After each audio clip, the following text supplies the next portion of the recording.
G'day everyone, Uncle Jojo, I'm Jigger, to another rip-roaring episode. Who's the best looking carpenter around? Well, I've got a special for everyone and anyone that has a house or is about to buy a house. Not sure where to start. Huge question, lots and lots of places that we can go just from this one question. You've either got your house or your plot of land and you want to build or you want to renovate and extend. So, the very beginning of this is to understand where the house is situated. Where is it? How's it positioned on the block? North, south, east and west. There are really important factors in designing the home.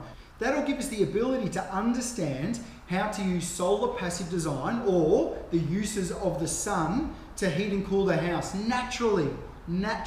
So with no extra added on costs.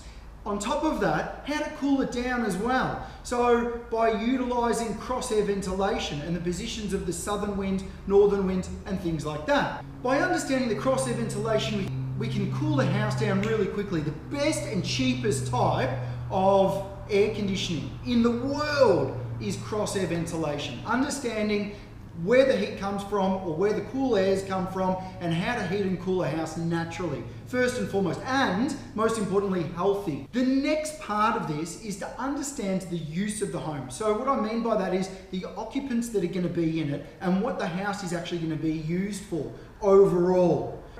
The occupants, the age, how long you plan to be there, really important factors in what we're going to do next.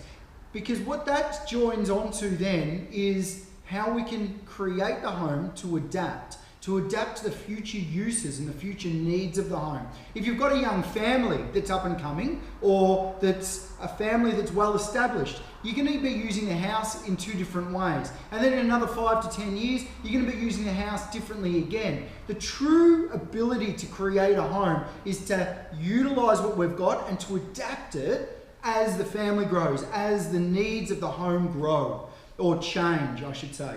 This ability to adapt the home adjoins with the flowing effect or the functionality of our home. We want the functionality of the house to be able to flow, so it's smooth. And by opening it up or closing it up, by putting big sliding doors on perhaps, or whichever way we want to go about it, so we can close off sections, heat up sections, cool down sections, and you really use the house for what it's made for. A place to be lived in and to be used properly. It's a home, it's alive, so we can use it that way. We can make it work for us rather than us working for it. And let's not forget the materials that we put into the home. So all of the different types of materials. Raw materials are sometimes the best materials. Timber, obviously, one of my favorites, like I've talked about a zillion times before, but anything recycled, reclaimed, always beautiful ways to go about it, and robust, especially if you've got kids or animals. Furry kids is another way to say that, because kids and animals, they all make the same kind of damage at the end of the day, and we've got to make sure that we have the house prepared for that. With all of those taken into consideration, we start thinking about the costs of it. Where is this going to take us? How much is this going to cost? Well, look, in a nutshell, here's me in a nutshell. When we do a custom build, we have about 15 to 20% extra costs on a custom build. So renos extensions are 20%, 15 to 20% more. If you have a home standard off the plan build, that'll be, let's just take it for example, 300,000. But if we then start adding custom things to it, it'll go out to about 345. Maybe even 360. So we've got to start looking at those costs. We've got to start understanding what adds to those costs. But, and this is the big but, remember that you can really use these materials, solar passive design, cross-air ventilation, those things to actually help pay for the house.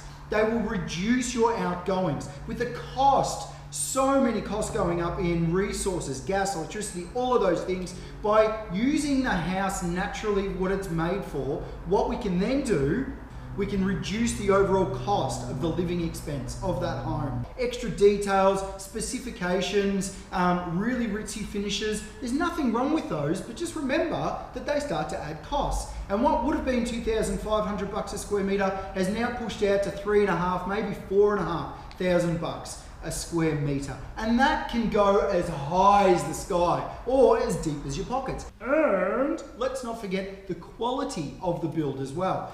There's specialist builders in specialist builds, and you have to understand that. There's no point in pointing and shooting in every direction and hope that you get some builder that's just going to build it to your budget or build it to your timeline. It might not be even the end result that you're after.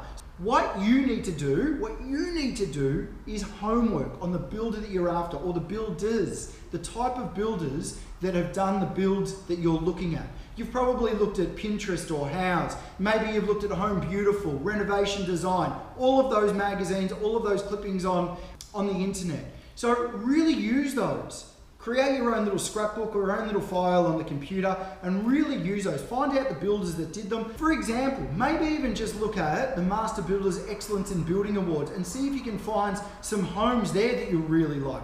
That's a really easy way to go about it. And start to really pinpoint the builders that you're after for your particular build. And then start talking to them. Timelines, materials, things like that will all play into the schedule of works, the timeline of the works, the length of the build, and the ongoing ability to take on your project for you and with you. And last but least is going to be, and it's probably an age-old question, what kind of variations am I going to be up for? There's heaps of different variation costs that can pop up into a job, and you've got to be careful of them. It could be the soil types that you're on. It could be the different structures. But don't forget the added extras from customers, from you yourself. You might be looking at something when you walk in there and it's half built and go, oh, I don't like the look of that. Variations can add very quickly to your budget, so you need to be careful of that and keep them to a minimum wherever you can. Or at least allow a pocket of cash so that if variations that you want to do come up and you want to make something really special and specific to your needs as your family go, then use that money just for that pocket, okay? Thanks for watching. Really appreciate all the support. We're smashing it out there, becoming one of Australia's favourite go-to channels for all things building and carpentry, and I love it. Thanks heaps. And like always, stay unreal, banana peel, and I'll see you in the soup.